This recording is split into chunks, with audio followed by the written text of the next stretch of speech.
அதை விடு. உன் பேர் என்ன? பேரு என்னவா? என் பேரை கேள்விப்பட்டதுயா? என் பேரை ஏவாயால சொல்றியா?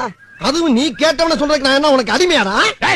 பேரை கேட்டா சொல்றா சுண்ணாம்பு. தீப்பொறி திருமுகம். தீப்பொறியா?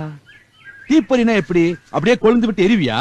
எரிமலையா செதறுவண்டா, அக்கினியா கக்குவேன். மொத்தத்துல சொல்ல போனா தீ பிளம்பு அக்கினி குழம்புடா. அக்கினி குழம்பா? என்ன தேர்றா? ஆத்தி கல்லு. இங்க பாருங்க, பேச்சு பேச்சா இருந்தாலும் பேஸ் டு பேஸ் பார்த்தா பேசுறோம். தேவையில்லாம பூமியை கிளறப்படாது. பூமியில 1000 நடக்குமே, அதற்கு எடுக்க பாக்குறீங்க. சரி, அக்கினி குழம்புங்கிறியே, அது ஒரு கரண்டிய மோந்து இந்த வக்கப்போர்ல ஊத்து, வக்கப்போர் எரியுதான்னு பாப்போம். ஒரு கரண்டி எடுத்து இதுல ஊத்தலாம். என்னடா லுச்சாத்தனமா பேசிக்கிட்டு இருக்க? தீப்பொறிங்கிறது அடமொழி. ஒரு விரல் கிருஷ்ணாராவன் ஒருத்தர் இருந்தாரு. அவர் என்ன ஒரு விரலோட தெரிஞ்சாரா? பஞ்ச அருணாசலம் ஒருத்தர் இருக்காரு. அவர் என்ன பஞ்சகரியா வச்சிருக்காரு? படம் எடுத்துக்கிட்டு இருக்காரா? பறவை முனியமான ஒரு கிளவி தெரியுது. அது என்ன ரெக்கைய வச்சுட்டு பறந்துகிட்டா இருக்கு.